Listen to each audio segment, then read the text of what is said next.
திமுக 2வது இளைஞர் அணி மாநாடு பெருசாக ஹேஷ்டாக் பேன் நீட் அப்படின்னு சொல்லி அவங்க போராடுறது நீட்டை பேன் பண்ண சொல்லி கிடையாது. நீட்லேருந்து தமிழ்நாட்டுக்கு விலக்கு வாங்குறதுன்றது சாத்தியமா? From whom did these signs were registered? எப்படி 50 lakhs கார்ட்ஸ் வரும்? ஆக்சுவலாக ஆஸ்பிரன்ஸே 20 lakh ஆஸ்பிரன்ஸ் தானே, அதுவும் ஆல் ஓவர் இந்தியாவே. பேன் நீட் படி பார்த்தா நீ கல்யாணமே பண்ணிக்காத, நீ கல்யாணம் பண்ணிக்க வந்தானே உன்ட்ட வர வச்சு கேட்குறான். நீ கல்யாணம் பண்ணிக்க வந்தானே உனக்கு இவ்வளோ பிரச்சனை, நீ கல்யாணமே பண்ணிக்க நடக்கவே நடக்காதுன்ற மாதிரி இருக்குது. அவங்க எப்படி இதுக்கு சப்போர்ட் பண்ணுவாங்க?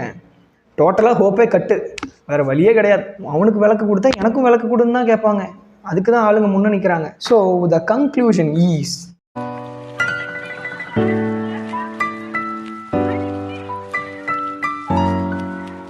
ஹாய் ஹலோ வணக்கம் அண்ட் வெல்கம். நம்ம பார்த்துட்டு இருக்கிறது NEET with Sanjay YouTube channel and exclusive Tamil YouTube channel for NEET and JEE aspirants. இன்றைக்கி இந்த டாபிக் என்ன அப்படின்னு பார்த்தீங்கன்னா, திமுக 2வது இளைஞர் அணி மாநாடு பிரம்மாண்டத்தின் உச்சகட்டம். நான் ஆக்சுவலாக நேரில் போய் பார்த்தேன், செம்ம கிராண்டாக இருந்துச்சு, வேற லெவல். அதாவது ஒரு ஃபங்க்ஷன் பேசிஸில் பார்த்தோம்னா இது எக்ஸ்ட்ராடினரி. அவ்வளோ பீப்புள், அவ்வளோ பெரிய செட்டு, அவ்வளோ பட்ஜெட்டு.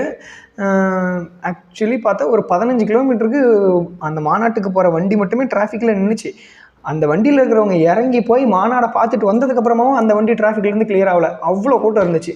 ஓகே, இது நமக்கு தேவையில்லாத டாபிக். அங்கே என்ன நடந்துச்சு, அதுக்கு நீட்டுக்கும் அதுக்கும் என்ன சம்மந்தம் அப்படின்றதான் மேட்ரு. நான் அந்த மாநாட்டுக்குள்ளே போகிறப்போ, உள்ளே போகிறதுக்கு முன்னாடியே லெஃப்ட் சைடில் ஒரு பெரிய பாக்ஸ் வச்சுருந்தாங்க, ஒரு கண்ணாடி பாக்ஸ் வச்சுருந்தாங்க. அந்த பாக்ஸில் சுற்றி hashtag ban NEET, hashtag ban நீட்னு ஸ்டிக்கர்ஸு.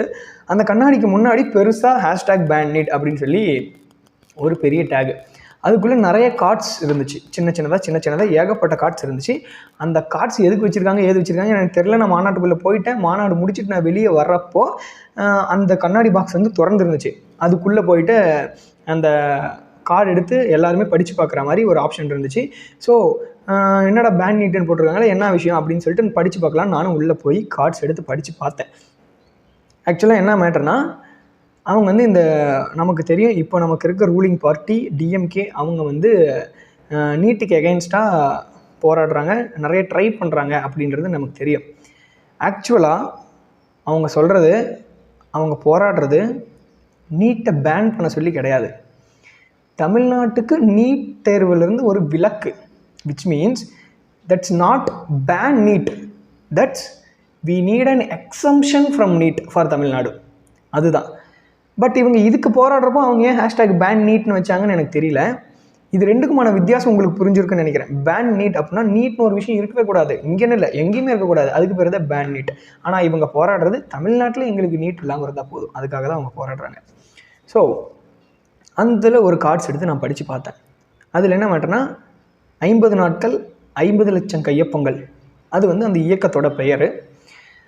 என்ன பண்ணுறாங்கன்னா, 50 lakh பீப்புள்கிட்ட 50 days ஒரு கிரீட்டிங் கார்டு மாதிரி இருக்குது சின்னதாக. அந்த கார்டில் சைன் வாங்குறாங்க. அந்த கார்டில் பீப்புள் அந்த கார்டில் போட்டிருக்கிறத சப்போர்ட் பண்ணி அவங்க அட்ரஸ், ஃபோன் நம்பர், அவங்க நேமோட சைன் பண்ணி அதை அக்செப்ட் பண்ணிக்கிறதாகவும் அதுக்கு அவங்க சப்போர்ட் பண்ணுறதாகவும் கொடுக்குற மாதிரி இருந்துச்சு. அது எப்படின்னா, அந்த 50 lakhs கார்ட்ஸும் ராஷ்டிரபதி பவனுக்கு, அதாவது பிரசிடெண்ட்டுக்கு போகுது. அதில் 2 அட்ரஸ் பிரசிடெண்ட்டோட அந்த அட்ரஸ் தான் போட்டுருந்துச்சு, பிரசிடெண்ட்டோட ரெசிடென்ஷியல் அட்ரஸ் தான் போட்டுருந்துச்சு. ஃபர்ஸ்ட் ஆஃப் ஆல் இந்த வீடியோக்குள்ளே என்ன இருக்குது அப்படின்றத சொல்லிடுறேன். இந்த வீடியோவில் மொத்தமாக நம்ம பேச போகிறது 2 டாபிக். முதல்ல இந்த நீட்டை பேன் பண்ணுறது, அதாவது இவங்க வழக்கில் நீட்லேருந்து தமிழ்நாட்டுக்கு விலக்கு வாங்கிறதுன்றது சாத்தியமா அப்படின்றத பார்க்க போகிறோம். அதே மாதிரி இந்த கார்ட்ஸ் எல்லாம் அது என்ன, ஆக்சுவலாக ப்ராக்டிக்கலாக அது யார்கிட்டருந்து வாங்கினாங்க, ஆக்சுவலாக என்ன பண்ணியிருக்கணும் அப்படின்றத பார்க்க போகிறோம். First of all, from whom did these signs were registered? உங்களோட பிரச்சனை என்ன? நீட்னால் குழந்தைங்க சாவறாங்க, நீட்டோட அந்த ப்ரெஷரை ஹேண்டில் பண்ண முடியாமல் குழந்தைங்க சாவறாங்க. அந்த மாதிரியான இழப்புகளை தவிர்ப்பதற்காக நம்ம நீட்லேருந்து விலக்கு வாங்குகிறோம் அப்படின்றதான் நீங்கள் சொல்கிறீங்க. ஓகே, இப்போ இந்த கார்ட்ஸ்லாம் நீங்கள் யார்கிட்ட இருந்து சைன் வாங்கினீங்க? ஆக்சுவலாக நீட் எழுதுறது யார்? ஒரு 11th படிக்கிற ஸ்டூடெண்ட்கிட்ட வாங்கினீங்களா? 12th படிக்கிற ஸ்டூடெண்ட்கிட்ட இருந்து மட்டும் வாங்கினீங்களா? இல்லை நீட்டுக்காக தனியாக ட்ராப் எடுத்து படிக்கிறவங்ககிட்ட இருந்து மட்டும் வாங்கினீங்களா? கிடையாது. நீங்கள் பப்ளிக் கிட்டேருந்து வாங்கியிருக்கீங்க மொத்தமாக. ஏங்க ஒரு கூலி வேலைக்கு போகிறவங்க, ஒரு ஏரி வேலைக்கு அன்றாட கூலிக்கு போகிறவங்க படிச்சிருப்பாங்களா படிச்சிருக்கலையான்றது தெரியாது. அவங்கக்கிட்ட போயிட்டு இந்த மாதிரி நாங்கள் நீட்டை ஒழிக்கிறதுக்காக கையெழுத்து வாங்குகிறோம், நீங்கள் கையெழுத்து போடுங்க சப்போர்ட் பண்ணிங்கன்னா அப்படின்னு கேட்டால் அவங்க கண்டிப்பாக கையெழுத்து போடுவாங்க. ஏன்னா அவங்க நியூஸில் பார்க்குறது நீட்னால குழந்தைங்க இறந்துட்டாங்க.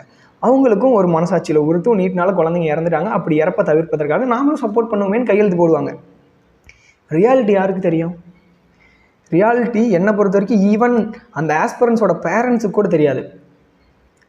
அந்த ஆஸ்பிரன்ஸுக்கு மட்டுமே ரியாலிட்டி என்னன்னு தெரியும். நீங்கள் ஒரு நீட் படிக்கிற ஆஸ்பிரண்ட் கிட்ட போயிட்டு இது உங்களுக்கு எவ்வளோ கஷ்டமாக இருக்குது, இது இன்கேஸ் உங்களுக்கு உங்களோட டாக்டர் கனவை இது பறிக்குது, இதை தடுக்குது அப்படின்னு நீங்கள் நினச்சிங்கன்னா இந்த மாதிரி கார்ட்ஸில் சைன் பண்ணுங்கள் அப்படின்னு கேட்டால் எப்படி 50 lakhs கார்ட்ஸ் வரும்? ஆக்சுவலாக ஆஸ்பிரன்ஸே 20 lakh ஆஸ்பிரன்ஸ் தானே, அதுவும் ஆல் ஓவர் இந்தியாவே. நீங்கள் எப்படி 50 lakhs கார்ட்ஸ் வாங்குவீங்க? இது என்ன நியாயம்னு எனக்கு புரியல. இது எப்படி அவங்க பீப்புள் சூஸ் பண்ணாங்கன்னு எனக்கு தெரியல. யாருக்கிட்டேருந்து இதுக்கான சப்போர்ட்டை வாங்குறது அப்படின்னு சூஸ் பண்ணாங்கன்னு எனக்கு தெரியல. சரி, ஒரு பப்ளிக்காகவே இருந்து யோசிச்சு பார்ப்போம். ஆஸ்பிரண்ட்டோட மைண்ட் செட்டை விட்டுட்டு ஒரு பப்ளிக்காகவே இருந்து யோசிச்சு பார்ப்போம். உயிரிழப்புகள் ஏற்படுது, அதை தடுக்கிறீங்க.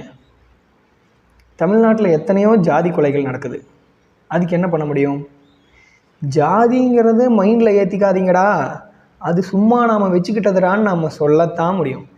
அந்த மைண்ட் செட்டை, ஜாதி தான் என் உசுறு அப்படின்னு இருக்கிற அந்த மைண்ட் செட்டை தான் நம்ம கரைக்க முடியும். அதுக்குன்னு ஜாதியை ரிமூவ் பண்ண முடியுமா? ஜாதினா ஒரு விஷயம் இல்லாமல் ஆக்க முடியுமா? அதே மாதிரி தான் டவுரி கேஸ்னால எத்தனை பெண்கள் சாவுறாங்க.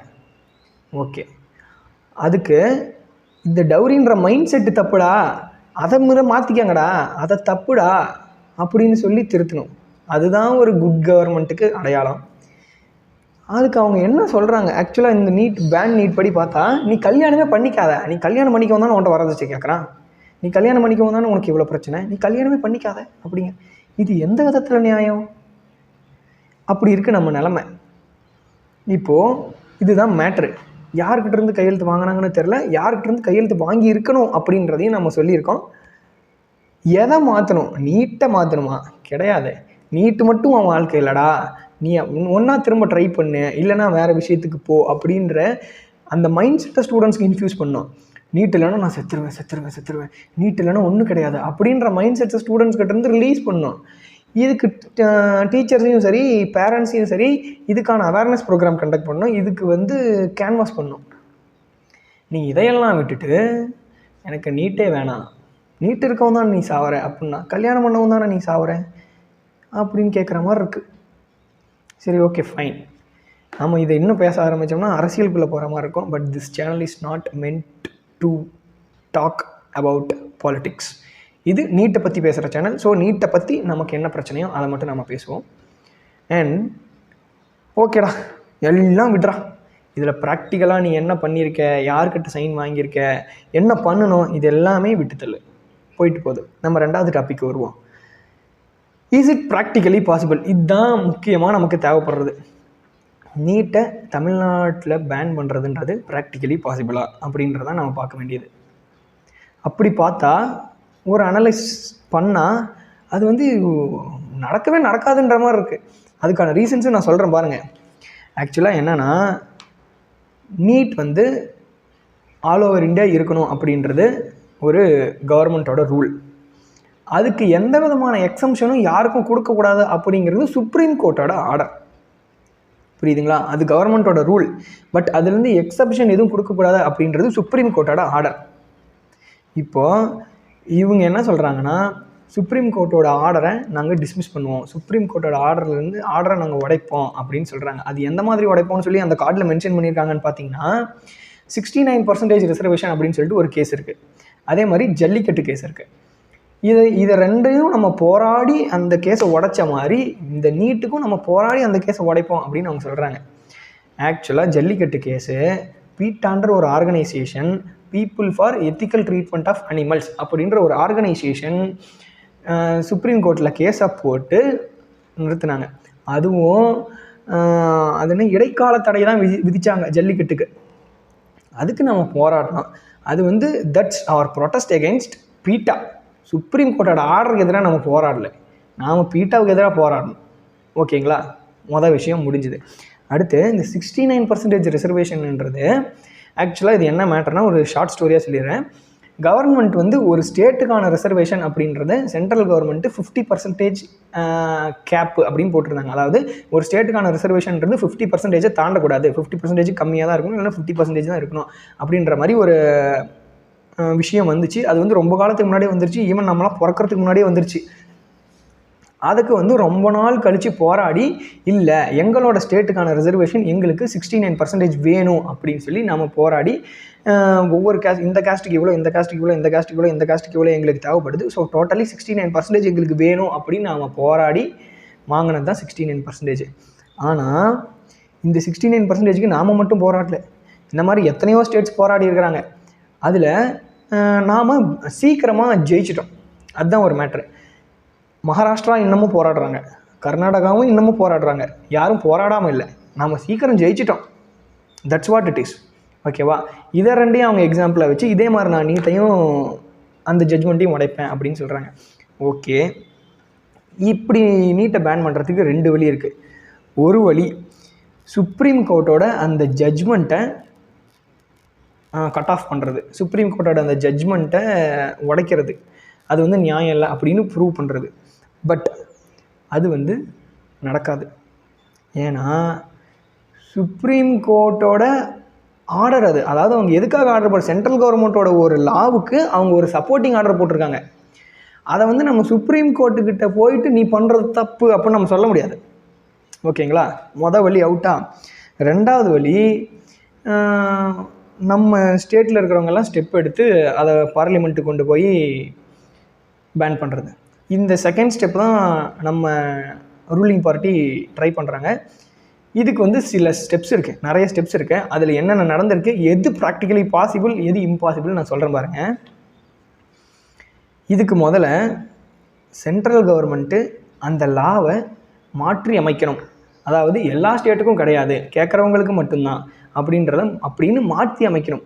அப்படி மாற்றி அமைக்கிறதுக்கு முதல்ல தமிழ்நாட்டிலிருந்து சட்டமன்றத்தில் தீர்மானம் நிறைவேற்றப்படணும். நீங்கள் நிறைய டைம் பார்த்துருவீங்க, நீட் தேர்வுக்கு எதிராக தீர்மானம் நிறைவேற்றப்பட்டது அப்படின்னு. ஓகே, தீர்மானம் நீங்கள் உள்ளூர் ஆளுங்க நிறைவேற்றிடுவீங்க. அந்த தீர்மானம் நெக்ஸ்ட் யார்கிட்ட போகிறது? கவர்னர்கிட்ட போகணும். கவர்னர் அப்ரூவ் பண்ணும்.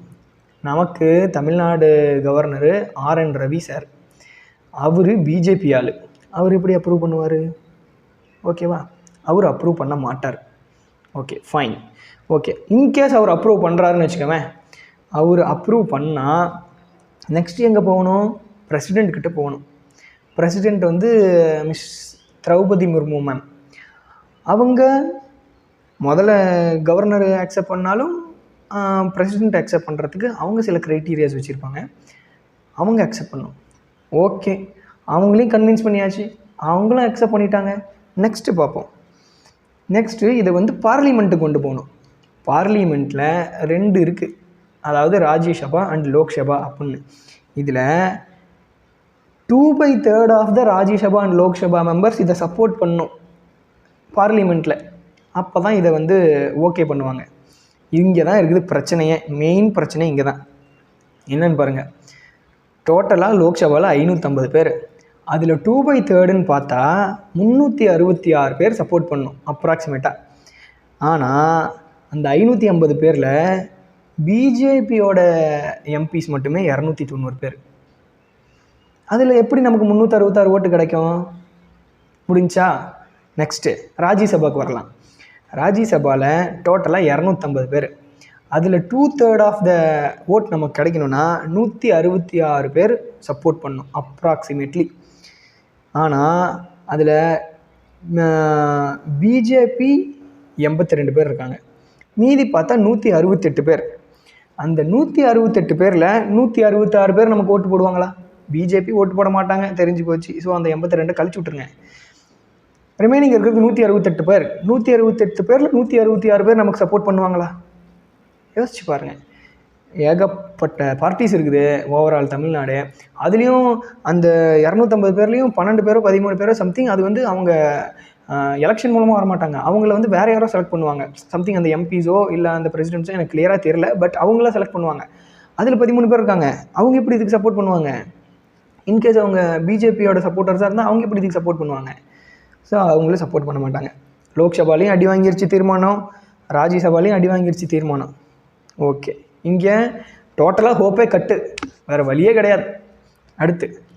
அடுத்த பாயிண்ட்டுக்கு போனால் 3/4 ஆஃப் த ஸ்டேட்ஸ் இதுக்கு சப்போர்ட் பண்ணும். அதாவது இந்தியாவில் இருக்க மாநிலங்களில் 4ல் 3 மாநிலம் ஓகே அவங்களுக்கு விலக்கு கொடுங்க அப்படின்னு சப்போர்ட் பண்ணும். யார் சப்போர்ட் பண்ணுவா? அவனுக்கு விலக்கு கொடுத்தா எனக்கும் விலக்கு கொடுன்னு தான் கேட்பாங்க. அதுக்கு தான் ஆளுங்க முன்னே நிற்கிறாங்க. ஆனால் 3/4 ஆஃப் த ஸ்டேட்ஸு சப்போர்ட் பண்ணும். இதுவும் நடக்காது. இதில் பார்த்தீங்கன்னா ஃபஸ்ட்டு ஸ்டெப் மட்டும்தான் திரும்ப திரும்ப நடக்கும். செகண்ட் ஸ்டெப் கவர்னர் அப்ரூவ் பண்ணுறதுக்கான சான்ஸ் எப்போ இருக்குதுன்னு பார்த்தீங்கன்னா, பிஜேபி ஆளுங்களை தவிர்த்து வேறு பார்ட்டியோட ஆளுங்க கவர்னராக வர்றப்போ செகண்ட் ஸ்டெப் அப்ரூவல் வரதுக்கு வாய்ப்பு இருக்குது. தேர்டு ஸ்டெப்பு பிரசிடென்ட்டு அவங்க அப்ரூவல் கொடுத்துட்றாங்கன்னு வச்சுக்கோங்க. ஃபோர்த்து ஸ்டெப்பு லோக்சபா ராஜ்யசபா, அங்கே டோட்டலாக ஹோப்பு கட்டு. அதே மாதிரி ஃபிஃப்த்து ஸ்டெப்பு ஸ்டேட்ஸில் 3/4 ஆஃப் த ஸ்டேட் சப்போர்ட் பண்ணோம், அங்கேயும் டோட்டலாக cut. So the conclusion is, நீட்டை பேன் பண்ணுறதுங்கிறது இன்றைக்கி காலகட்டத்துக்கு நடக்காத காரியம். ஓகேவா? எப்போ நடக்கும்னு பார்த்தீங்கன்னா, பிஜேபி ரூலிங் பார்ட்டியாக இல்லாதப்போ, சென்ட்ரல் கவர்மெண்ட்டில் பிஜேபி ரூலிங் பார்ட்டி கிடையாது, அவங்களுக்கு வந்து மெஜாரிட்டி ஆஃப் த மெம்பர்ஸ் ராஜ்யசபாலையும் கிடையாது, லோக்சபாலையும் கிடையாது. அதே மாதிரி அவங்களோட மெம்பர்ஸ் தமிழ்நாடு ஸ்டேட்டோட கவர்னராகவும் கிடையாது. அப்படின்ற பட்சத்தில் அப்போ யாராச்சும் இந்த மாதிரி தீர்மானம் நிறைவேற்றம் பண்ணி அப்போ யாராச்சும் போராட்டத்தை கொண்டு போனாங்கன்னா, அப்போ யாராச்சும் இந்த மாதிரி இன்டென்ஸாக போராடினாங்கன்னா, அப்போ கிடைக்கிறதுக்கு வாய்ப்பு இருக்குது நீட்லேருந்து தமிழ்நாட்டுக்கான விலக்கு. இப்போ கண்டிப்பாக கிடைக்கிறதுக்கான வாய்ப்பு கிடையாது. This is what practically true. இதுதான் நிலைமை. இதை வச்சுட்டு நம்ம படிக்காமல் உட்காந்துருக்கிறதுல எந்த புண்ணியமே கிடையாது. ஒரு பிஸ்னஸ் மேன் அவனோட ப்ராடக்டை செல் பண்ணுறதுக்காக என்ன வேணால் சொல்லுவான். அதே மாதிரி தான் ஒரு பார்ட்டி அவங்களுக்கு ஓட்ஸ் வேணும் அப்படின்றதுக்காக என்ன வேணால் சொல்லுவாங்க. நீ காலேஜே படிக்கணும், நான் உனக்கு டிகிரி கொடுக்குறேன் அப்படின்னு சொன்னால் கூட தான் மக்கள் ஓட்டு போடுவாங்க. அதுக்குன்னு காலேஜே படிக்காமல் டிகிரி கொடுக்க முடியுமா? காலேஜே படிக்காமல் டிகிரி கொடுப்பாங்களா? யோசிச்சு பாருங்கள். அதே கதை தான் இங்கேயும். நீங்கள் இதெல்லாம் யோசிக்காமல் ஆஸ்பிரன்ஸ் நீங்கள் இவங்க பேன் பண்ணிடுவாங்கன்னு நம்பலனாலும் அந்த கன்ஃபியூஷனே உங்களோட ப்ரிப்பரேஷனில் பெரிய இப்போ பாதகத்தை உண்டாக்கும். கன்ஃபியூஷனே வேணாம். கண்டிப்பாக நம்மளோட இடத்துலேருந்து பார்த்தா இந்த வருஷமோ அடுத்த வருஷமோ நீட்டு கிளியர் ஆகிறதுக்கான வாய்ப்பே கிடையாது. அதுவும் இந்த வருஷம் சென்ட்ரல் கவர்மெண்ட் எலெக்ஷனில் திரும்ப பிஜேபி ஜெயிச்சிட்டா அடுத்த 5 வருஷத்துக்கும் வாய்ப்பு கிடையாது. நோ வே. ஸோ எல்லாம் போய் படிக்கிற வழி பாருங்கள். எல்லாம் அது இதுன்னு போட்டு குழப்பிக்காதீங்க. அவங்கவுங்களுக்கு அவங்கவுங்க வேலை இருக்குது. அவங்க பிஸ்னஸை ப்ரமோட் பண்ணுறதுக்கு அவங்களும் போய் தான் சொல்லுவாங்க. இவங்களோட ஓட்டு கிடைக்கிறதுக்காக இவங்களும் நிறைய சொல்லுவாங்க. நடுவில் நம்ம தான் மாட்டிட்டு முழிக்கணும். எதுக்கு நமக்கு இந்த வேலை? நம்ம பாட்டுக்கு நம்ம படிக்கிற வேலையை பார்ப்போம், நம்ம வேலையை பார்ப்போம். யாரையும் நம்ப வேணாம், எதையும் நம்ப வேணாம். ஓகே கைஸ், கொஞ்சம் இது இன்டென்ஸாக போயிடுச்சுன்னு நினைக்கிறேன் இந்த வீடியோ. பட் பரவாயில்ல. ரியாலிட்டி என்ன அப்படின்றத உண்மையை புட்டு உங்ககிட்ட வச்சதான் நான் நம்புகிறேன். உங்களுக்கும் புரிஞ்சிருக்கும் அப்படின்னு நான் நினைக்கிறேன். இதில் ஏதாச்சும் டவுட்ஸ் உங்களுக்கு இருந்துச்சுன்னா கண்டிப்பாக கமெண்ட் செக்ஷனில் சொல்லுங்கள்.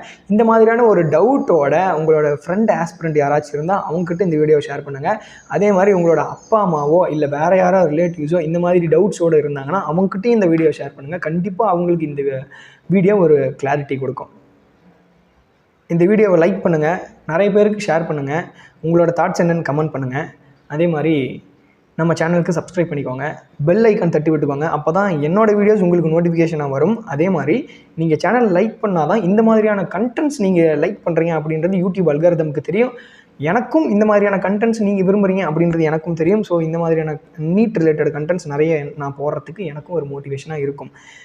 சப்ஸ்கிரைபர்ஸ் நம்பர்ஸும் லைக்ஸ் நம்பர்ஸும் இன்க்ரீஸ் ஆக. So don't forget to support me guys. Thank you for watching.